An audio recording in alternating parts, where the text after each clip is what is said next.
여로보암이 에브라임 산지에 세겜을 건축하고 거기서 살며 또 거기서 나가서 분우엘을 건축하고 그의 마음에 스스로 이르기를 나라가 이제 다윗의 집으로 돌아가리로다. 만일 이 백성이 예루살렘에 있는 여호와의 성전에 제사를 드리고자 하여 올라가면 이 백성의 마음이 유다 왕 된 그들의 주 르호보암에게로 돌아가서 나를 죽이고 유다 왕 르호보암에게로 돌아가리로다 하고 이에 계획하고 두 금송아지를 만들고 무리에게 말하기를 너희가 다시는 예루살렘에 올라갈 것이 없도다. 이스라엘아, 이는 너희를 애굽 땅에서 인도하여 올린 너희의 신들이라 하고 하나는 베델에 두고 하나는 단에 둔지라. 이 일이 죄가 되었으니 이는 백성들이 단까지 가서 그 하나에게 경배함이더라. 그가 또 산당들을 짓고 레위 자손 아닌 보통 백성으로 제사장을 삼고 여덟째 달 곧 그달 15째 날로 절기를 정하여 유다의 절기와 비슷하게 하고 제단에 올라가되 베델에서 그와 같이 행하여 그가 만든 송아지에게 제사를 드렸으며 그가 지은 산당의 제사장을 베델에서 세웠더라. 그가 자기 마음대로 정한 달 곧 여덟째 달 15째 날로 이스라엘 자손을 위하여 절기로 정하고 베들에 쌓은 제단에 올라가서 분향하였더라. 그리스도인들뿐만 아니라 많은 사람들이 이 열왕기의 역사를 보면서 교훈을 얻어야 됩니다. 모든 사람들도 마찬가지지만 특히 지도자들은 더욱더 그럴 것 같아요. 어리석은 왕들처럼 자기의 어떤 야망을 이루기 위해서 하나님의 말씀과 반대되는 계획을 우리는 추진해서는 안 됩니다. 하나님의 말씀과 반대되는 계획은 포기하는 게 맞아요. 오늘 본문으로 들어가서 보면 여로보암은 북이스라엘의 왕이 되었습니다. 그런데 왕이 되자마자 한 일이 뭐냐? 세겜을 거처로 삼고 요새화해요. 또 그것으로 끝나지 않고 동쪽에서 쳐들어오는 적들을 막기 위해서 요단강 동편에 분우엘이라는 곳을 성을 쌓습니다. 외부의 적으로부터 이 여로보암은 나라를 지키기 위해서 시간을 공을 들였어요. 그런데 그렇게 하는 만큼이나 하나님께서 그들의 울타리가 되어주시도록 신앙을 견고하게 했어야 되는데 그것은 하지 못했어요. 그렇게 하지 못한 이 여로보암의 모습들을 살펴보면서 오늘 이 말씀을 보기를 원합니다. 25절에서 30절을 보면 우리가 받는 교훈은 이거예요. 말씀과 반대되는 계획은 추진해서는 안 된다. 여로보암은 하나님의 주권적인 뜻에 따라서 자기가 왕으로 세워졌어요. 선지자를 보내서 옷을 찢으면서 10조각을 여로보암에게 주고 네가 왕으로 세워질 거다. 하나님이 세우신 거예요. 북쪽의 북이스라엘 10지파에 대한 지배권을 하나님이 여로보암에게 위임을 하신 거예요. 그러한 분명한 약속이 하나님의 약속이 11장 38절에 있어요. 그런데 그걸 믿지를 못해요. 하나님이 세우셨다는 걸 믿지를 못하고 오늘 말씀을 보니까 백성들이 르호보암에게 분노를 해서 얼떨결에 자기가 왕이 된 것뿐이다. 그러면서 이렇게 표현하잖아요. 여전히 그들의 주는 르호보암이다 라고 생각하면서 불안해하는 거예요. 그래서 언제든지 자신을 떠날지 모른다. 이런 불안감이 있는 거예요. 여로보암에게. 그래서 예루살렘의 하나님의 제사를 드리는 날이 되면 성전이 예루살렘에 있으니까 북쪽에 사는 남성들도 전부 예루살렘에 다 모입니다. 절기가 되면, 이스라엘의 절기가 되면. 근데 이 예루살렘 성전은 어디 있습니까? 남쪽 르호보암의 땅, 유다 땅에 있단 말이에요. 불안한 거예요. 예루살렘 성전에서 제사 드리는 이 절기가 되면 백성들이 다 예루살렘 성전으로 내려갔다가 르호보암에게 마음이 싹 뺏겨가지고 안 돌아오면 어떻게 하나. 불안한 거예요. 그래서 예루살렘 성전에 내려가지 않도록 하기 위해서 새로운 종교를 만들어버려요. 그게 뭡니까? 금송아지를 만든 거예요. 하나님과의 언약의 관계가 핵심인데 베델과 단 두 곳에 금송아지를 만들어서 절기 때 르호보암이 다스리고 있는 예루살렘 그 성전에 갈 필요가 없도록 만들어버려요. 그래서 자기의 이 권력을 지키려고 한 거예요. 금송아지를 신이라고 하면서 백성들이 야 성전에 안 내려가도 돼. 예루살렘에 내려가지 말고 여기 베델하고 단에 금송아지를 세우니까 우리의 신에게 여기서 제사 드리면 된다. 우상 숭배를 강요한 거예요. 죄를 범하게 만든 거예요. 여러분. 이스라엘 백성이 하나님께 제사 드리러 성전으로 내려가는 길을 막고 금송아지를 세워서 우상을 숭배하게 만들었어요. 이 계획은요, 신명기에 주신 하나님과의 언약을 깨뜨리고 예루살렘 성전을 하나님이 내 이름을, 내 마음을 거기에 두겠다고 하신 그 하나님을 거부해버린 너무너무 세속적인 생각입니다. 우리도 이 교훈에서, 이 말씀에서 받아야 될 것은 금송아지를 세운 그 이전에 지금 여로보암 북이스라엘이 금송아지를 세워서 나타난 결과, 또 그 이전에 이스라엘의 선조들이 출애굽했을 때 광야에서 뭐 했습니까? 모세가 시내산 꼭대기에 하나님의 부름을 받아서 올라갔을 때 밑에서 뭐 하고 있었어요? 모세 안 내려온다고. 또 금송아지 만들고 하다가 하나님 앞에 엄청난 징계를 받았어요. 그때나 지금이나 금송아지를 세워서 우상 숭배했을 때, 하나님을 반역했을 때 나타난 그 결과를 보면서 우리는 하나님을 반역하지 않도록 정말 조심해야 됩니다. 만몬, 물질주의, 성공주의, 기복주의, 오로지 복, 그 다음에 내가 성장해야 된다, 높은 자리에 올라야 된다, 성장주의, 이것 따르다 보면 이게 현대판 금송아지 우상숭배가 되는 거예요. 우리들에게 꼭 눈에 보이는 금송아지를 만들어서 뭐 어디 둬야가 아니고, 이것이 성공에만, 성장에만, 물질에만, 복에만 빠져 있으면 그것이 현대판 금송아지가 되는 겁니다.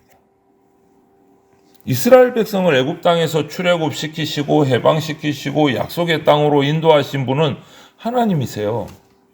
여로보암을 왕으로 삼으신 분도 하나님이세요. 금송아지 우상이 아니다라는 거예요. 그래서 우리 그리스도인들, 또 특별히 지도자들은 눈에 보이는 어떤 풍요함, 안전, 이런 금송아지 우상을 제거해야 돼요. 우상 숭배를 그냥 내버려둬서는 안 돼요. 우리는 금송아지 같이 눈에 보이는 어떤 우상을 숭배하고자 하는 그런 본성이 우리 가운데는 죄성이 있어요. 이런 것들을 제거하고 차단하기 위해서 애써야 됩니다. 그런 것들이 내 속에 조금이라도 나타난다면 회개해야 돼요. 여로보암이 가나안 땅의 종교와 그냥 섞은 거예요. 혼합을 시킨 거예요. 그래서 자기의 권력을, 통치 기반을 확립하고자 세속적인 죄악을 따르는 것을 선택을 한 거예요. 하나님과의 언약 관계를 완전히 저버리고 정치적으로 세속적인 수단으로 자기 권력을 유지하는 데 사용한 거예요. 하나님과의 약속을 믿지 못하고 스스로 뭔가 해보려고 발버둥 치는 이 여로보암의 모습이 내게 있지 않은지 살피면서 하나님의 말씀과 반대되는 계획은 추진하지 않아야 된다. 이어서 31절부터 33절을 보면서 우리가 교훈받을 것은, 하나님의 말씀과 반대되는 계획은 정당화시켜서도 안 되겠다. 정당화시켜서도 안 되겠다. 하나님은 솔로몬의 종에 불과했던 여로보암을 북이스라엘의 왕으로 세워주셨어요.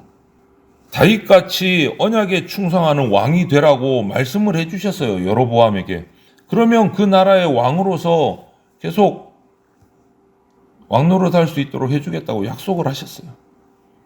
하지만 여로보암은 출발부터 하나님과 언약을 배신해 버립니다. 출발부터.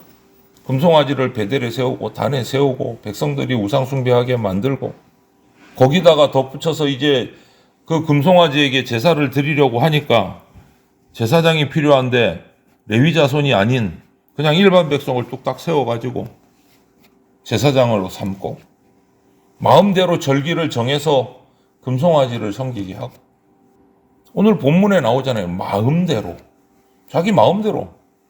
하나님의 뜻이 아닌 거예요. 자기 마음대로. 아, 이렇게 하는 게 좋겠어. 뚝딱.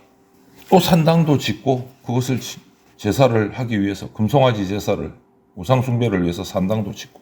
산당은요, 예루살렘의 성전이 세워지기 이전에, 성전이 없던 시절에 임시로 하나님께서 허락하신 예배 초소였을 뿐이에요. 임시로.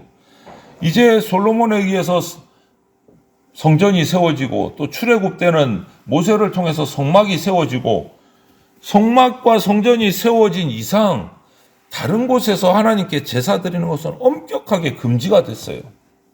신명기 12장을 보면 오로지 성전에서만 하나님께 제사 드리는 거예요. 그런데 그런 하나님의 규례를, 통제를 벗어난 장소에서 자기 소견대로, 일명 자기 마음대로 금송아지를 만들고 거기서 제사한다고, 이것은 하나님을 거부하는 것이고 예배를 변질시키는 것이고 범죄하는 거다. 하지만 여로보암은 자신이 만든 그 금송아지 종교를 정당화시키려고 마음대로 산당을 짓고, 산당에 자기 마음대로 레위 사람이 아닌 제사장을 세우고, 절기도 자기 마음대로 정하고, 자기 마음대로 임의로 정당화시키는 거예요. 그냥 정당화시키는 거예요. 르호보암에게 백성들을 뺏길까봐 두려워서 수단 방법 가리지 않고 그냥 예루살렘 성전으로 가는 것을 막기 위해서 이렇게 만든 거예요. 그래서 이 금송아지 종교 정책을 정당화시키려고 모세율법도 어기고 아무나 제사장으로 세우고 정말 무모한 행동을 한 거고, 하나님의 말씀과 반대되는 것을 정당화시키는 거예요. 우상숭배가 뭡니까? 하나님이 가장 싫어하는 죄악이 바로 우상숭배예요. 근데 그걸 정당화시키는 거예요. 죄악으로 빠져들어가는 거죠. 만약에 여로보암이 이렇게 하지 않고 하나님이 자신을 북이스라엘의 왕으로 세우시면서 주신 언약의 말씀을 따라서 하나님 말씀에 순종하는 왕으로 북이스라엘을 다스리고 행동했다면, 하나님은 이스라엘 백성, 북이스라엘 백성에게 인정받는 왕이 되도록 해주셨을 거예요. 약속을 하셨으니까. 하지만 어리석게도 여로보암은 그 약속 싹 다 잊고 믿지 못하고 금송아지를 숭배하고 그것을 정당하게 만들고 자기 마음대로 종교를 만들어내는 정말 안타깝고 어리석은 범죄를 저지르고 말았다. 그런데 오늘 또 말씀을 끝까지 보면 그 앞서서 르호보암이 북이스라엘로 쪼개져서 올라가니까 우리 어제 말씀에 묵상했잖아요. 전쟁을 벌여서 다시 북이스라엘을 자기 백성으로 삼으려고 전쟁을 18만 명을 병사를 준비하니까 하나님께서 선지자를 보내서 전쟁하지 말아라. 내 계획에 그렇게 한 거다. 하나님의 계획이다. 그러니까 어쩔 수 없이 스톱. 전쟁을 나가지 않고 그대로 남북이 나뉘어서 살게 됩니다. 이랬던 것처럼 여로보암의 이 금송아지 계획에 대해서도 우리 이제 이어져서 계속 내일 말씀 본문을 묵상할 건데, 하나님의 사람을 보내서 그 계획을 경고하시고 계속 그러면 심판한다라고 이렇게 말씀하시는 부분도 보게 돼요. 여로보암에게 약속을 하셨기 때문에 한 번 더 경고하시는 말씀을 볼 수 있는 거예요. 여러분, 오늘 이 본문 말씀에서 우리가 받은 것은 언약 백성인 우리도 말씀과 반대되는 비신앙적인 수단, 비신앙적인 계획을 우리 삶에서 추진해서는 안 됩니다. 현대판 금송아지 숭배 정당화해서도 안 돼요.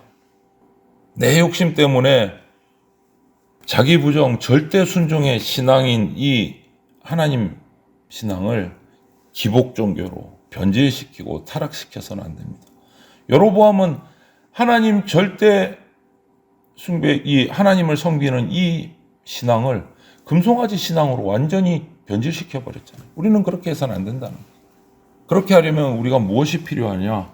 하나님의 말씀과 반대되는 계획을 추진하지도 않고 정당하지도 않고 오로지 말씀을 따라 살아가기 위해서는 딱 하나예요. 날마다 매 순간순간마다 하나님과 동행하는 삶을 살아야 된다. 하나님과 동행하는 삶. 오늘 하루도 주님 앞에 기도하고 주의 말씀 묵상하고 찬양하면서 그때그때마다 예수님이라면 이 순간 어떻게 생각하셨을까? 어떤 선택을 하셨을까? 예수님이라면 어떤 생각을 하셨을까? 이 질문을 끊임없이 오늘 하루의 삶 속에서도 순간순간마다 던지시면서 그 예수님의 마음을 따라 순종하는, 동행하는 그러한 저와 여러분들이 다 되시기를 주님의 이름으로 축원을 드립니다. 아멘.